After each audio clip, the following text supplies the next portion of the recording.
અહીં પ્રશ્નમાં R2 ત્રિજ્યાના પોલા ગોળાની અંદર R1 ત્રિજ્યા ધરાવતો એક સખત ગોળો મૂકેલો છે.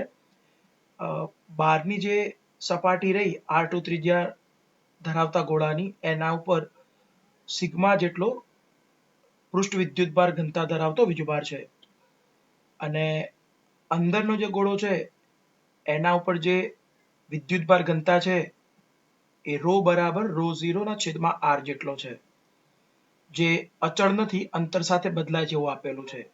અને બાર જે સિગ્મા છે એ અચળ કહેવાશે, એની કિંમત ફિક્સ જ છે.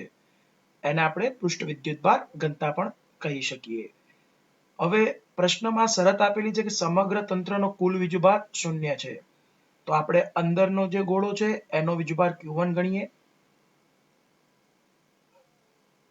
અને બહારનો જે વીજભાર ગોળો છે એના પરનો વીજભાર Q2 ગણીએ. બંનેનો નિશાની સહિત સરવાળો 0 થશે એવું આપેલું છે. અહીંયા શોધવાનું છે કે જો આ શરત હોય, વીજભાર 0 થતો હોય કુલ, તો R2/R1 નો જવાબ શું આવશે? તો Q1 જોઈ લઈએ. Q1 એટલે અંદરનો જે સખત ગોળો છે એના પરનો વીજભાર. હવે એ વીજભાર માટે કદ વિદ્યુતભાર ઘનતા જે છે એ અચળ નથી, બદલાય છે. એટલે આપણે સૂત્ર યુઝ કરવું પડે Q1 બરાબર સંકલન ρ dV, અને આની અંદર જે ρ જે છે મૂકીશું, આપેલી કિંમત છે ρ0 ના છેદમાં r અને dV. dV નો મતલબ છે કદમાં થતો ફેરફાર. હવે r અંતર આપેલું છે કેન્દ્રથી, બરાબર? આ અંદર શબ્દ નથી, આ અંતર છે. r જે છે કેન્દ્રથી અંતર છે સખત ગોળા માટે. તો r પ્રમાણે કદ લખવું હોય તો કદ લખાશે V બરાબર 4 ના છેદમાં 3 r3. હવે કદમાં થતો ફેરફાર dV લખીએ તો 4 ના છેદમાં 3 તો અચળ, r3 માં ફેરફાર થશે 3r² into dr.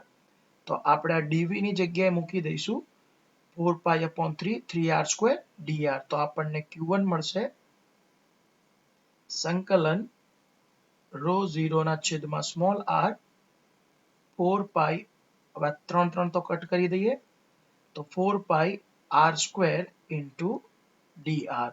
હજુ એક r કટ થઈ જશે તો Q1 તરીકે વધશે આપણી જોડે સંકલન 4π ρ0 into r dr. હવે આટલો ભાગ અચળ છે અને બહાર લઈ લઈએ. 4π ρ0 સંકલન r dr. હવે r જે છે r એની લિમિટ આવશે કેન્દ્રથી લઈને જે સખત ગોળો છે એ કેટલી ત્રિજ્યા સુધી બતાવેલો છે, તો r1 સુધી છે. તો 0 થી r1 લિમિટ લઈશું. તો 4π ρ0 r dr નું જે સંકલન થશે એ આવશે r² ના છેદમાં 2, લિમિટ રહેશે 0 થી r1. આ બે બાર લઈને 4 સાથે એનો ગુણોત્તર લઈ લઈએ તો 2 દુના 4 એટલે 2π ρ0 અને r ની જગ્યાએ r1 મૂકીએ તો આપણને મળશે r1².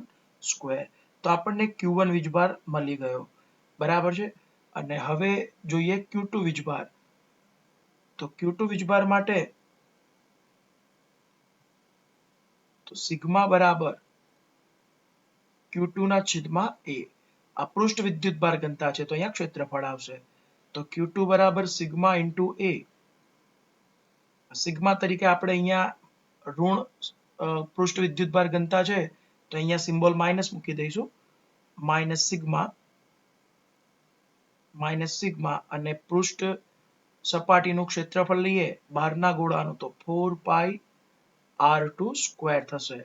તો આ Q2 એકદમ ઇઝીલી આવી ગયો આપણે, કેમ કે સિગ્મા અચળ છે એટલે બીજું કંઈ અહીંયા ચેન્જીસ થશે નહીં. હવે શરત છે Q1 + Q2 બરાબર 0. તો આ નિશાની સહિત Q1 અને Q2 નો સરવાળો કરીએ. આ Q1 છે આપણી જોડે અને અહીંયા Q2 છે આપણી જોડે. બંનેનો સરવાળો કરીએ તો નેક્સ્ટ પેજ ઉપર લઈ જઉં છું. Q1 + Q2 = 0. Q1 ની કિંમત મળી આપણને 2πρ0 into r1². 2πρ0 into R1². અને આ છે Q2 બરાબર minus sigma 4πr2 square 4πr2 square is equal to 0. આપણે R1 ભાગ્યા R2 શોધવાનું છે તો 2 પાઈ રો 0 R1 સ્ક્વેર તે બરાબર સિગ્મા 4 પાઈ R2 સ્ક્વેર. માઇનસ વાળા પદને જમણી બાજુ લઈ ગયા પ્લસ થઈ ગયું. 2 પાઈ ગુણ્યા 2 કરીશું તો 4 પાઈ થશે, તો આ બાજુ 2 લખ્યા આપણે. R1 સ્ક્વેર ના છેદમાં R2 સ્ક્વેર લખીએ તો બાકીનો ભાગ દેખાશે 2 ઇન્ટુ સિગ્મા અને રો 0 છેદમાં જશે. તો આના પરથી આપણો જવાબ આવશે R1 ના છેદમાં R2 તે બરાબર under root 2 sigma upon rho 0.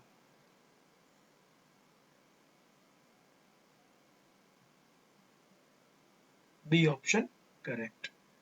Thank you.